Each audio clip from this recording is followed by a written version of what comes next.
TV, the hottest show on daytime television. And I've been waiting all week for you, yes you, to stop on by and watch our show. And what a show we've got lined up for you today. I'd like to welcome back a special guest who has appeared on our show way back in Season 1, and now he's here yet again for Season 3, Mr. David Radlo. David is most known for disrupting the egg industry along with his partners by creating the healthy, humane, cage-free, free-range eggs and food. David is also a highly sought-after leadership expert and innovation and growth expert.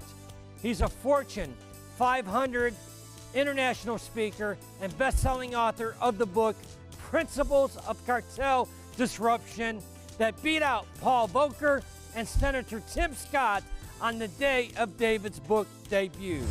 So, without any further ado, let's crack open the God Made Millionaire bank vault and let's activate some God-given dreams.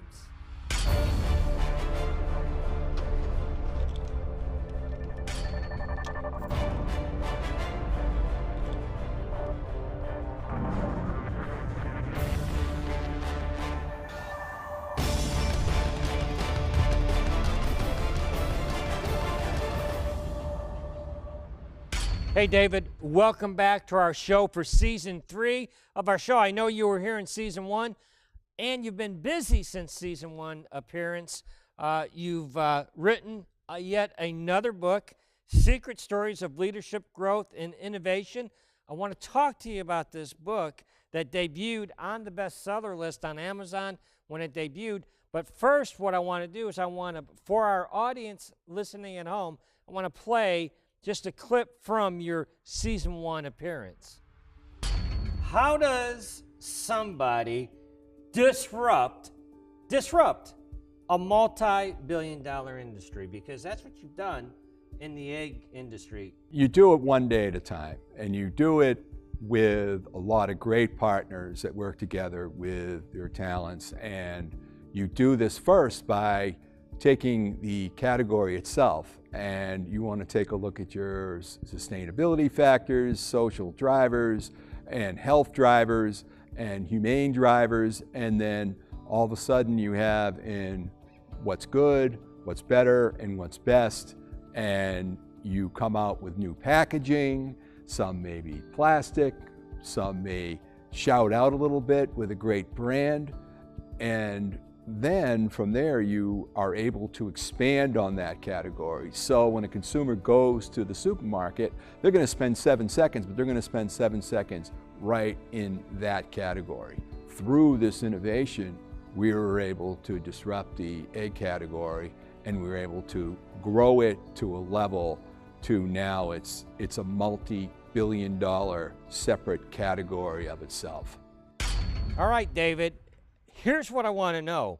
Right from the jump, I see you have a foreword to your best-selling book by the Ben Carson Jr. Tell me a little bit about how you pulled that one off. Oh, Ben Carson Jr. and I, we work together at Tufts University in support at the Derby Entrepreneurship Center for the benefit of students. And so we work together, and from there, we've developed a real good relationship. And so from there, I was able to sit down with him and his family and his partners, Harrison Perry and Choke and Marcus. And I'm really, really excited about the opportunity that they have in private equity, in which they're helping with underserved and investing in underserved communities, as well as minority businesses, and that the growth prospects in doing so is quite phenomenal. And they're disrupting the wealth gap, and they're reducing the wealth gap through investment. These are not handouts. This is actual investments in businesses and giving capital to businesses that are deserving of such in order to have future blockbuster growth. David, for as long as I've been alive, which has not been that long, there's been talk about doing what you and Ben Carson Jr. are talking about doing. in our minority communities. It's overdue. Wouldn't you agree? That somebody that actually takes the action and institutes these programs, I believe it's long overdue, don't you? Well, it's been long overdue. We have to decrease the minority wealth gap, and we have to do that in the right way, and that's through capitalism. The second reason is, frankly, it's an outstanding opportunity, and the prospects for growth are quite great. That's why I'm an investor in Fulcrum, and that's why I'm a board member. Fantastic. What a history you have. I'm reading your book. I want to know what inspired you to write this book. You hit it out of the park with your first book, Principles of Cartel Disruption. That debuted on the bestseller list. I felt that you laid a foundation for us in your first book, but this second book is completely different than the first book. And so I'm kind of curious what your motivation was in writing and publishing this second book. You know, you can always state principles. This is what you should do, and you should do it on value proposition. You should do it on pitch. You should do it on legal game. You should do it on people, process, strategy, sustainability, how to pick a board, and all that. It's a whole other thing to say, okay, we're 10 feet off the ground, and we're going to go ahead and we're going to talk about how we did business with Fidel Castro, how we broke in, how we handled back-channel diplomacy, how we were able to change and become cage-free nation, how we're able to disrupt an egg industry and with my partners, and develop a multi-billion-dollar specialty egg business, and also how you actually really gave back, and what other things that you need to learn about a disruptive mindset versus a cartel and market leader mindset. And what is the last principles in terms of what are the cartel rules? So people can understand that when you do go into business, there are certain things you have to learn. And one of them is you have to understand the principles, the cartel leadership principles. So I'm really quite excited to write this book because it gives content in context. Amazing. I was going through the book, and one of the things that struck me is the first 4 chapters of your book, of your new book, it goes into this relationship that you forged and developed with Fidel Castro. That is correct. And it's really remarkable that we had an opportunity, and we had an opportunity to do business with Castro. And we came down in 2002 after a hurricane, when Castro said we won't accept aid from the U.S. government, but we will buy. So as it turned out, I was very fortunate to have relationships that were political in nature, going back to H.W. Bush, to also Andy Card at the time was Chief of Staff of the White House, Andrew Natsios, who was head of the Office of Foreign Disaster Assistance, and later became head of the development group over there in foreign aid. So with that as a backdrop, plus being head of the New England Brown Egg Council and knowing some senators and congressmen, we ended up getting the top seat to be able to sit down with them and talk about policy and about how, we're enemies, but what can we do to get along, so to speak, and what can we do? And I'm a big believer in constructive engagement, because when you have an opportunity to have commerce, such as being able to do business in the egg and poultry world and also the feed world and develop $500 million worth of business, it also gives you an opportunity to talk about what can we do to perhaps bury the hatchet on some things that we have going on, and maybe we can improve and increase the trade so life is good. And frankly, at the end of the day, we're able to get some political prisoners freed. We were able to help. Wow. Real exciting stuff as well, some smaller stuff. I mean, we were able to support the Hemingway Preservation Foundation, which is the Finca Valle Foundation, Ernest Hemingway's books and records. And we were able to be the lead sponsor with that. We were able to help out with the State Department with their holiday display, which is the beacon light, shining light. We were able to finance that so they could have a nice Christmas display. And it was really one thing at a time that we did this. So one thing leads to another. I also don't want to stop and not mention the amount of support we gave to both Catholic charities and also the Jewish group over in Cuba, which all spelled out in the book. I want to talk about a part in this book when you talked about the first trip you made to Havana, a trade mission, and you're in Havana for the first time, and the other executives that were with you on this mission, they go out and enjoy the nightlife. And you wrote in your book that you went back to your hotel room and you read your Bible. And I read that, and I said, when you come on set, I've got to ask you, did that really happen? Did you really go back to your room? First time in Cuba, you would think you'd go out, you'd see the sights and enjoy the nightlife. You went back to your room and you read your Bible. Is that a true story, David? It's an absolute true story. And to be fair, I guess, being the moderate that I was and being politically appropriate, that we had dinner with everybody, and then I had a drink out with the guys, and then I went back to my room. That Why? is correct. Why did you do that? Well, the Bible will keep you out of trouble, that's for sure. You want to stay out of trouble. I want to stay out of trouble. Let's talk a little bit about what you said in your book as well, because you've mentioned some names. You mentioned some political names.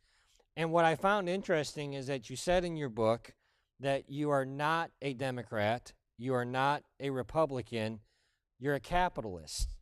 You're a capitalist that loves God. Can you expound on that for me? I believe that capitalism will help and create wealth. It is the best course.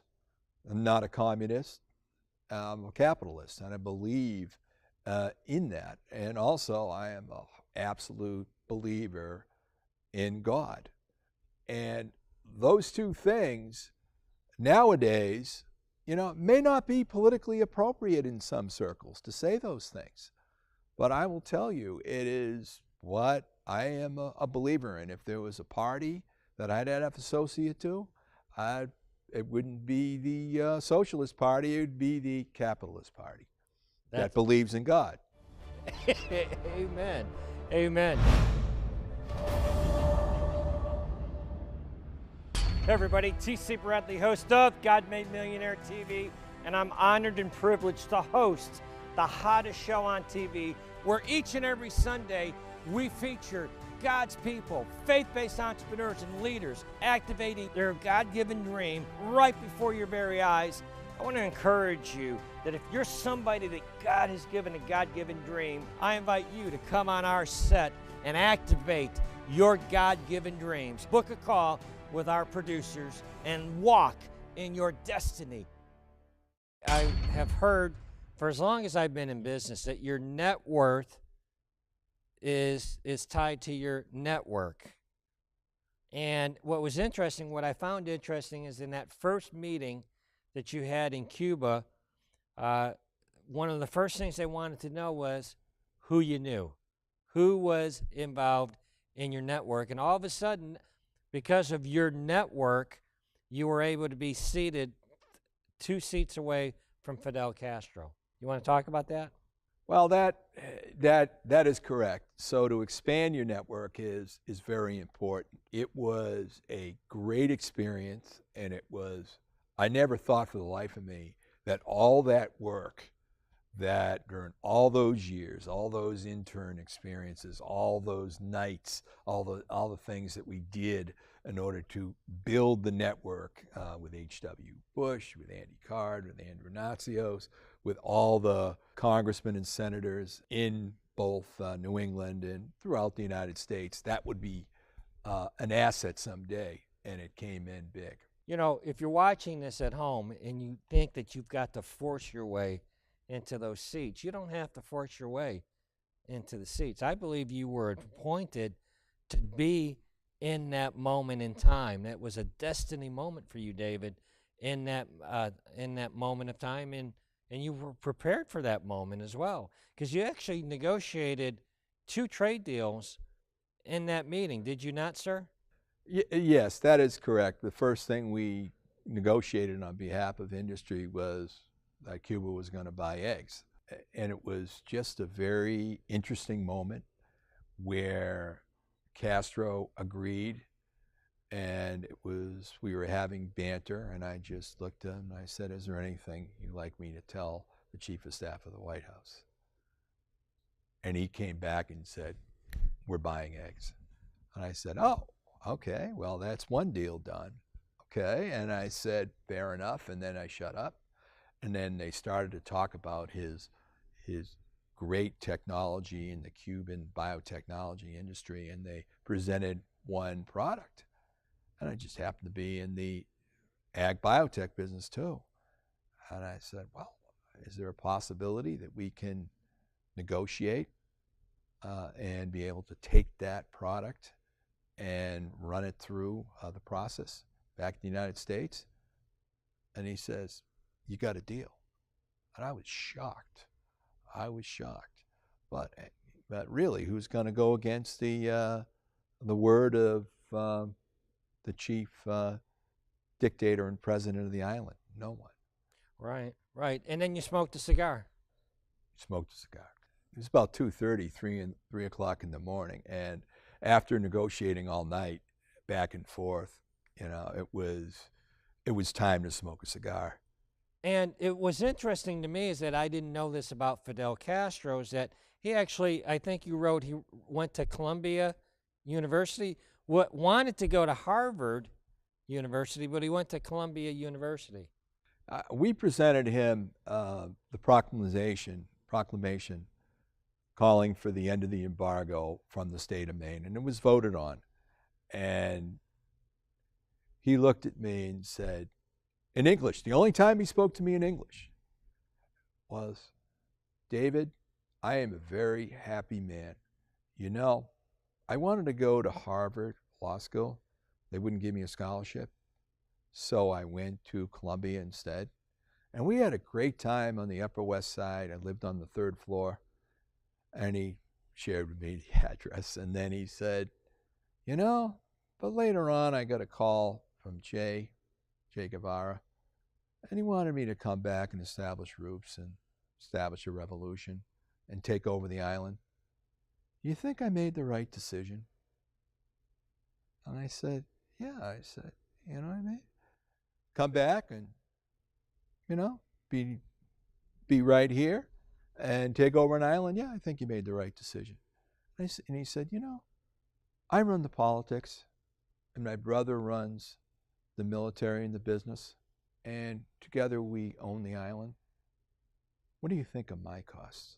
What do you think of the way I run things down here?" I said, "Well, yeah, I can understand. You got a pretty good deal, and you keep your costs, pretty low, and you give socialist benefits to your I was going to say employees." And he said, "Yeah, and we monitor how everyone's feeling through polls every week." Now, did you negotiate these trade deals in English or in Spanish? I negotiated in English, and there was a translator that would translate in Spanish and English. I could understand Spanish, so I understood what he was saying, but it was helpful to have the translation for the same reason that he wanted a translator. It was beneficial to think about what you needed to say after. And we went through, and it wasn't just, as I said, it wasn't just business. We started to talk about peace between the nations on a back channel basis. How do you feel that experience changed your life? How did it impact you in business? How did it shape you? I think it believed that always you have an opportunity to love your enemies. And you take a look at what Dr. Martin Luther King said about love your enemies. Bless them that curse you, love them that hate you, pray for them, despitefully use you. And understand this, that if you can sit down with a communist dictator and find common ground, you can sit down in any business situation and find common ground. Wow. David, let's talk about the difference between a cartel mindset and a disruptive mindset. And that's a good point, because a lot of people have a hard time understanding that. The first book is on disruption. Basically, you take a big category and a small, fast-growing niche, and you work to explode it. Your thinking is that way, where on the other side of the fence, all a cartel is just a market leader that works with other people to be the market leader. And that mindset is about how do we maintain what we have? What can we do to have an overwhelming force to knock the disruptor out, or do whatever we can do to maintain our profits, cash flow, market share, buy out. And that's why I put the 12th principle in there. So whether or not you're a disruptor, you're a cartel leader or a market leader, you understand the leadership rules that govern, so you can learn when you're supposed to act like a market leader, how to behave, and also make sure that you don't kill any segments that may be growing that you may want to have opportunities in. I was fascinated that you put that 12th principle in your new book. Let me ask you this. Who should read your books? Let's talk about that. Who should read your first book or your second book, or both of the books? Any person that's interested, whether you're an entrepreneur, whether you're a market leader, you can learn. You can learn from leadership if you're interested in changing a little bit of your life. In the last year and a half, I've lost 50 pounds. Well, that's from understanding leadership and understanding taking control of your own actions. It has nothing to do with growing cash flow and entrepreneurship and business. So there are a lot of people can learn from this, and I welcome you please to go to davidradlo.com and take a look at both these books. What would you say, before you go, and we're going to drop a link down below for your website, but I wanted to address what's going on, and it's relevant right now in our country, the supply chain disruption. Can you talk a little bit about that from your expertise, please? Yeah, well, with COVID-19, you've had a supply chain disruption, and also we have a situation where the market is sustainably changing. So you're seeing a change in having alternative proteins. You're also cage-free. And when you're changing to cage-free, it takes all sorts of machinery and all sorts of stuff in order to get where it needs to be. We just happen to be, there's 2 chapters in the book about how industry has been fighting with other industry groups, and it has to do with organized battles. And it's important there to understand that, because supply chain and being able to feed everyone's family with low-cost protein, such as eggs and other stuff, is fundamental. And you'll see how the supply chain is disrupted by different interest groups just fighting unnecessarily. So it's an interesting read in 2 of those chapters. Speaking of chapters, what is your next chapter, David? What are you working on right now? Well, I'm delighted to be helping others grow, and in addition to Ben Carson's, which I'm very happy, I'm very excited about that. I'm excited about that minority wealth project in terms Long overdue.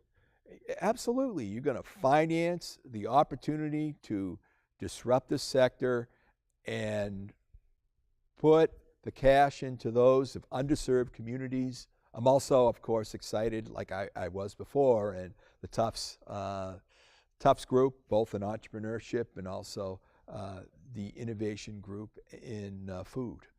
And I'm quite excited about Chris Nowinski, who's disrupting Concussions, right. Concussion Legacy Foundation. And I've also continued to do the work at the Finke Viaje Foundation as a board member. So I really encourage people, not just myself, that I really am involved in this.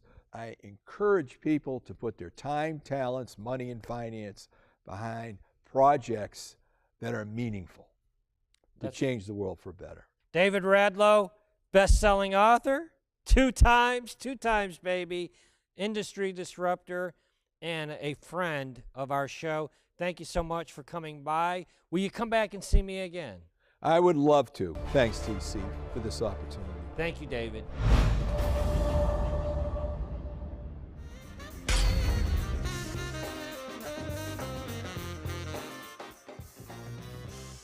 David, we are at the end of another show, and what a show we had, but we never end our show without putting on our shades and doing our prosperity dance. Did you bring your shades? Yes, sir, I did. All right, I'm going to give you the honors to tell Big Mike, what time is it? Big Mike, hit my music.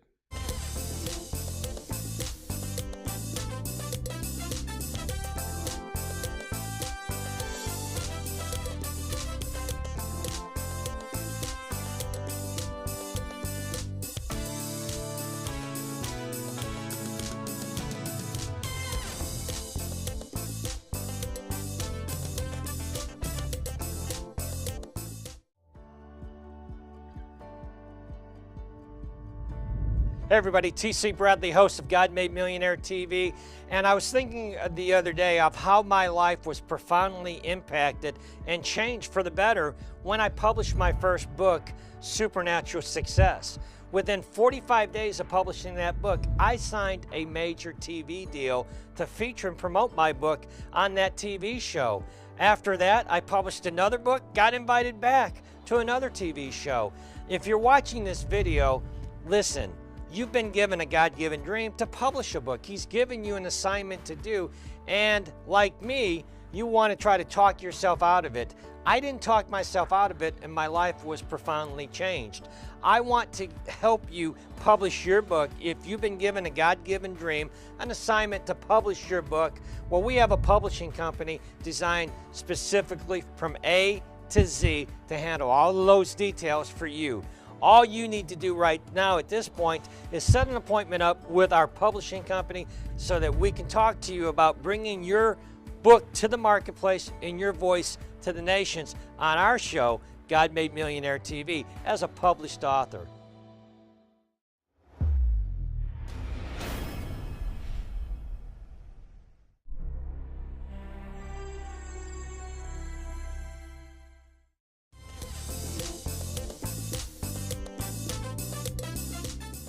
Hey everybody, TC Bradley, host